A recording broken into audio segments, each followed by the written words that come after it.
So, hello everyone.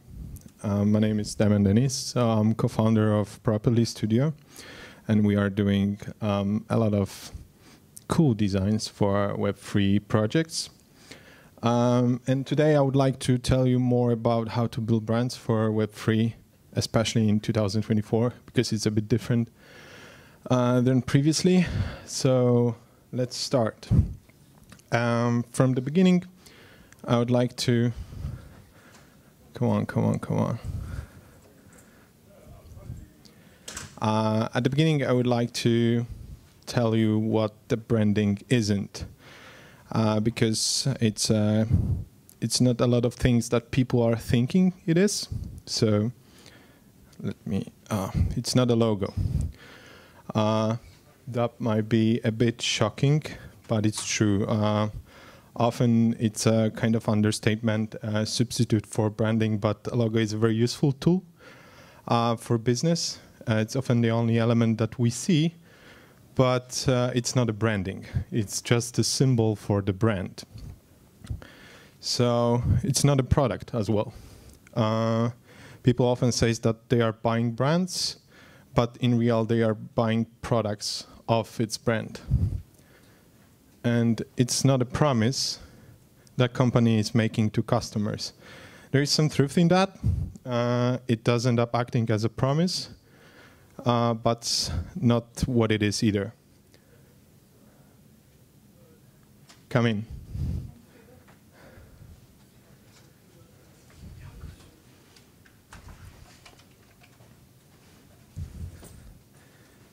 So, sorry, I just need to turn this off. Okay. Again, it's not a promise that company is making to customers. It does end up acting as a promise, but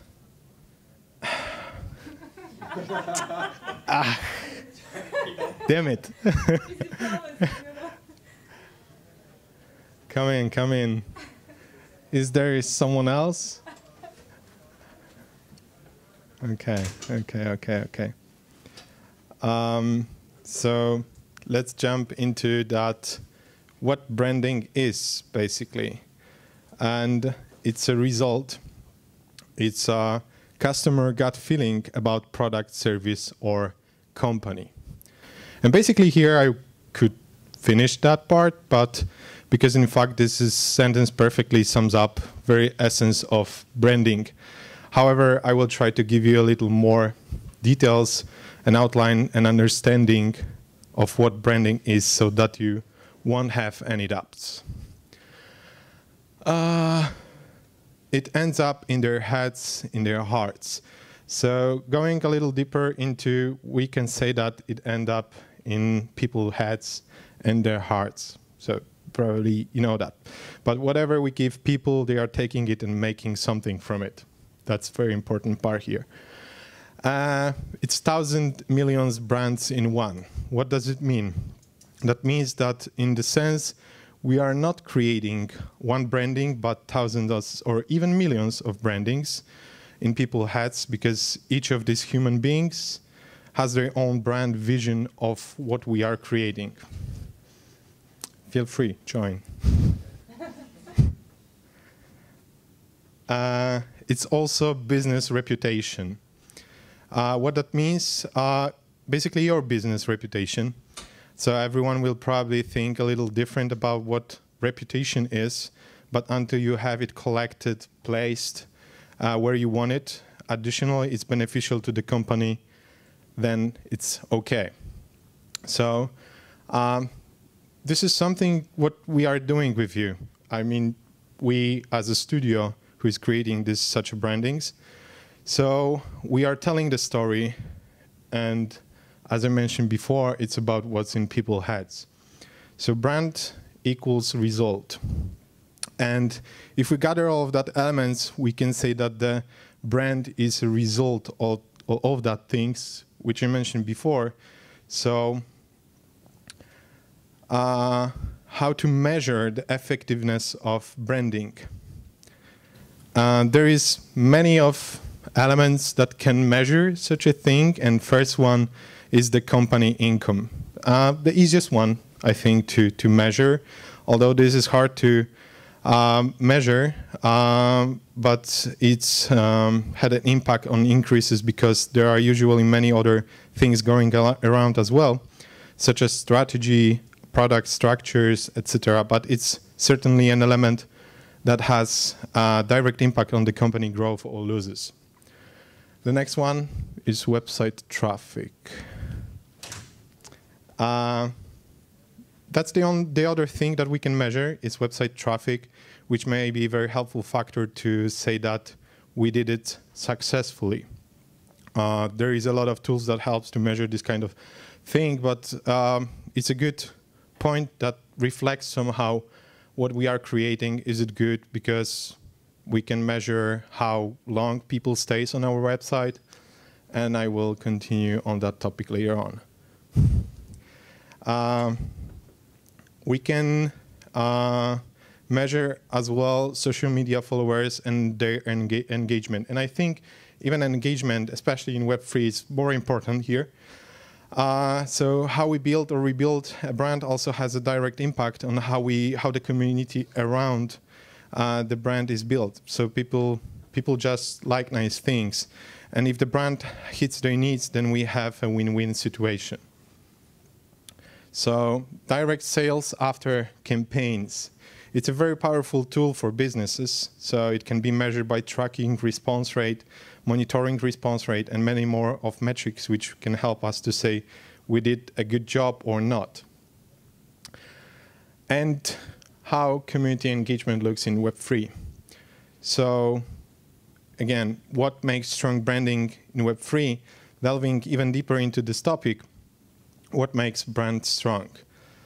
Understanding the community is the first thing, and I would say most important here, because quite often in Web3 we are considering this as a main element to whom we are creating something. The next one, it's all about emotions. So emotional messaging in branding and marketing will help make your business more relatable, to build credibility, and help you stand out from the competition. So this factor is also important. So here is an example of a couple of projects, NFT projects, which were based on these factors. As you can see, they created quite huge community, and they are doing quite well still. Using endless possibilities of Web3. As we consider the endless possibilities of metaverse, for example, it's clear that the immersive digital world is opening new opportunities for brand development and engagement. So, for example, from virtual worlds like Nightland, I don't know that you know this, but they did a really good job here, where users can create avatars, interact with each other, and participate in sporting challenges, to the virtual presentation of Samsung flagship phone, for example, and even virtual McDonald's restaurant. So it opens a lot comparing to that what traditional branding is not offering. So make it move. Thus we know that Web3 gives us endless possibilities to expand the brand. So why not to move it? And it connects extremely with emotions, and it allows to brands to somehow stops people on their brand, because right now we have a lot of different projects which are trying to grab their attention. So movement is one of the things, and it's becoming very popular that these days brandings are using such a tool or technique to utilize that branding and to make it even more alive. So I would like to tell you how we do it. And yeah, we do it properly. So it definitely requires flexibility. And product and services in that decentralized technology sector frequently addresses highly specialized No worries, no worries. Come in.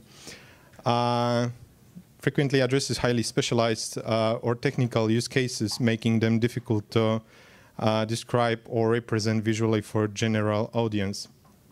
So effectively communicating the value of and functionality of such innovations present a challenge, as a complicated concept must be framed accessibly and trustworthy to avoid causing confusions and apprehensions in stakeholders' heads, so not already familiar with the underlying technologies. Strategic messaging is key to socializing novel offering and building understanding, while reassuring users that their needs remain the priority. It's quite complex, but yeah. So we created, through our experience, we developed an operational model that functions effectively and allows us to customize that to our clients' needs, which we called this way KTPME. What does it mean? It means that no equals brand sprint. We start from that part, which you can see at a sneak peek how it looks, but no problem. But basically, that's the very, very, very early stage of the process with our clients, where we are asking a lot of strange questions, how they want to create their brand, what are their values, who is the competition, what do they need basically, what are characteristics of the brand. We are trying somehow to force them to think about the brand like sometimes as a person, how this person should look, how this person should talk, how this person should behave, because it in next steps it reflects these elements. So next step is think equals brainstorm. And sorry, the previous one.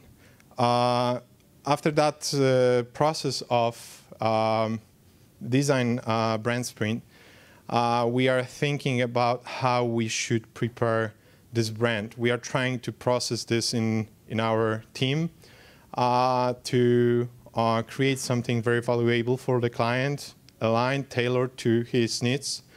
So that's the process of brainstorming.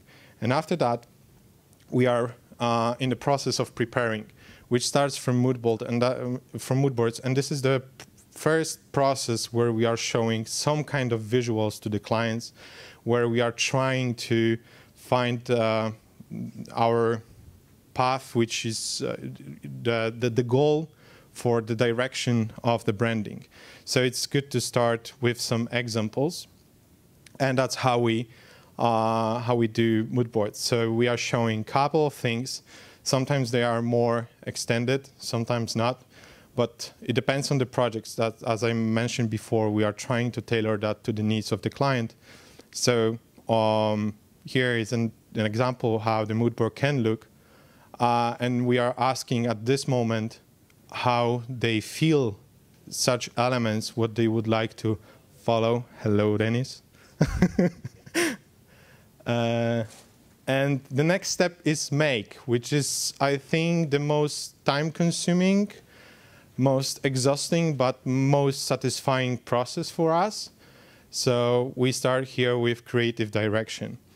And this is an example for one of our clients that we are coming up with 3 concepts, where we are trying to show client the movement, the logo, the typography, the colors, the overall scheme, which is based on the outcome from the previous steps. The next step is execute equals implementation. This is the final stage, which is also very important. And in addition to the preparation of brand, it includes all the elements established at the beginning of the branding process. And often it's linked with the preparation of a website, without which nowadays companies does not exist. So sometimes it's very connected to the product, because it depends what we are creating for the clients. As I mentioned before, branding is not only logo, color scheme, or slogan. It's a lot of different things. So we are making also products We are connecting that with brand. We are using the color scheme in product design.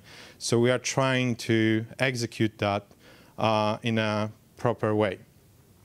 So here is an example how we deliver such things to the client. So this is the final outcome. And example how it could look.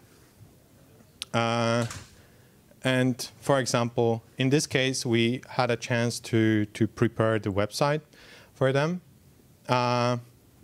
Next topic is what's the difference between branding and rebranding. So when you're thinking about that, they might be similar, but they are different. And they are different on the level, not on the visual level, but on the aspect of process, something's what's deeper than visuals. So that's because they have different needs. And their situation is quite similar. They want to build something new, however, they have completely different reasons to do that. Some have the need to appear and stand out from the mass of competition by fighting for user attention and building a community. And the others, on the other hand, very often already have it built, but want to make small changes. Often this is due to business decisions, declining user engagement, business remodeling, or just sometimes decision to change something because they don't have enough assets, because they don't have they feel that the community don't like their visual, their branding, their communication, their messaging. So so that's the difference. And what's the branding? While it's true that small brands have more flexibility, as I mentioned today on the panel, who heard that, maybe remember. So they have definitely much more flexibility than their bigger cousins. I mean, the companies which are trying to rebrand. But with the freedom comes great responsibility. So new brands as the fresh-faced upstarts of the business world, these fledgling firms can craft their own brand identity from scratch. But with opportunity comes these obstacles, and they have to elbow their way through the crowded competitors market, which we know that in Web3 is very, very hard. So here it's just to show you some couple of cool visuals. It's an example of branding which we were doing for one of our clients, Astrolab.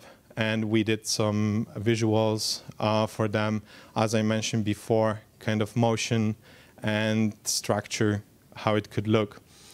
Here is another example. Maybe some of you know this project. So just an example how how the new branding can look. And here is additional thing, which I think is important to mention, that such new companies which are trying to attend the market and create something new have the opportunities to create something from scratch. They have more brave, they have a lot of more options, but this comes with some responsibility. So in this case, together with AngelBlock, we were creating also the NFT collection, which was part of their communication, and they wanted to utilize that to the community with good examples of visuals to connect and attach somehow the community to that. So that was their approach, for example. And what's rebranding? From visual aspect, we can say that's not differs a lot. But as I mentioned, the difference is in the process. So such companies which are already established, in this case, Quantstamp, maybe also you know them. It's a company which is making audits to other huge companies like Ethereum and others. So going back to the topic, they wanted to change something, but they need to think about how their customers are thinking about them. So the decisions are different. So that means that the process needs to be structured differently. So we need to tailor that also in a different way. So in this example, they wanted to stay with their logo, but to change the rest, which is quite interesting because they felt that the logo is very recognizable, and we just wanted to make some tweaks in that and align this with the other part of their branding. So we created something like that. Basically, the case was to structure that because they had logo, nothing around that, only one color, and that was all. Everything around was messed up. So we created the entire branding for them. So that was kind of rebranding, but also organizing all the elements in one to have that premium and serious feeling for the company such as QuantStump. Next example, something from this year. Maybe you're kind of familiar with Polkadot community, so maybe you know Hydra DX, X, now hydration. So we had a chance to work on that, and this is a good example that they wanted to change their branding, which was to rebrand, but also they wanted to change the naming because the connotation of Hydra DX was really bad at some point. The connotation was with hacking group, so they had to change the name, and they realized that why not to go with hydration? So we created everything around that, and also we prepared the whole story behind us with visuals and everything around being hydrated, not liquidated. So yeah, as you can see, they preferred to go with this very chill look, feeling safe that after work we can go to the pool, have fun, but still be secured. So we did also the brand, and as you can see, it looks totally different than they were looking before. The only thing what they wanted to keep was color, because they were using this pink one. So we changed everything together with visuals. It's very consistent right now and looking much different. And that was very important part because not only visuals were important to them, also the community response was very important. So they had to make some decisions, I would say kind of brave decisions, because they didn't know what happened and what will happen. And that was our role to create something what will find the expectations of the community. So the response after showing that was extremely good, and the community was very very happy that it changed this way, which is not happening always, because as probably some of you may know that Facebook was changing to Meta, trying to change this kind of things. People are not liking changes, which is not so good. We just get too used to them after some time, but at the beginning it's very problematic when we are changing something what we like, and we get too used to that. So we created for them a lot of cool pictures. We are having a lot of fun with that, with 3D, as you can see, even vending machine for the cans, because they are moving their communication into hydration, not liquidation, and they have their own pools on the market. So we realized why not to make these pools as a cans, which is pretty cool because this allows them to push the branding even further. So what are the differences? That's basically what I mentioned, and I think this topic is for now exhausted. But what are our 3 tips when you are thinking about branding or rebranding. The first one, this seems to be trivial, but we have encountered in practically every project that topic. Since most projects also create their own coin, we need to create token icon, which for us as a brand designers sometimes might be quite problematic because, logo can be just typography, logo type. It doesn't need to be with symbol, but it creates some problem at some point when we are thinking about, okay, what's going on here? We need token. How we will show that? So most of the logos, as you can see on the market, have their own token icon. The next one, don't think too far, especially in Web3. So as we know, the emerging blockchain and cryptocurrency industry, one of the primary differences is branding approaches compared to more traditional industries involves significant limitations in long-term strategic forecasting and planning. So we are not able to predict what will happen probably after 5 years. Even 5 years sometimes is really hard to predict what will happen because we know what happened for last 2 years in crypto. So I believe that this kind of companies shouldn't think too far and how it affects branding. Sometimes in traditional markets, when we are talking about branding, we need to think what will happen with the brand after 20 years. And we are not able in design, in Web3 industry, predict that timeline. So it's better to think in short way. It won't affect branding, but it affects the process of creating branding for us, for example.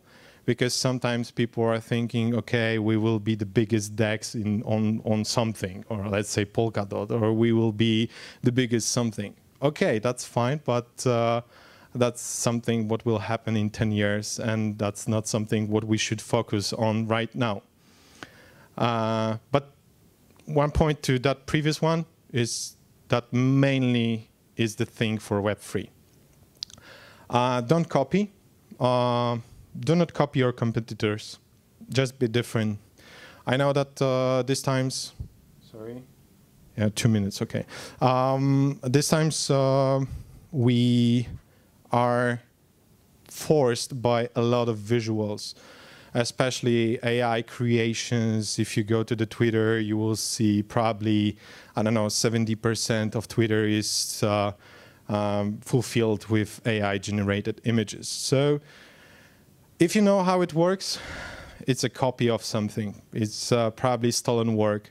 I know it's a source, it's a tool which helps to work on something, but I would recommend to not copy, to just sit for 5 minutes and think how we can differ from others, to not use the same color scheme, to not use other brands as an example, to copy them, just to take them as an inspiration. That's the thing. And what else? Less time and less expectations. That's a very important part, because we know that Web3 industry is very in rush, and sometimes people who wants to create company want something really quickly. So there is an option. We can divide the process into smaller pieces, which I think is the best one. But definitely, if you have less time, you need to have less expectations. It's not possible to, provide full branding in a week with brand book, etc. So it's better to divide that into smaller pieces and do one by one, incorporate that into the website, social media, etc. And marketing manager. If you're thinking about branding, I think that's a very important person who should be hired. Sooner the better. And especially would be great to have this person with some design knowledge. Because we often have that situation that we had to work with marketing manager, but when we ask them about something related to the design, that person didn't know anything. So if you are planning to include marketing manager in the process of designing something, would be great to have person with maybe not design skills, but slight little design knowledge. And think about expositions. Remember that recipients see your branding even in the simplest stages of the whole process. So for example, newsletter and notification. And thank you very much.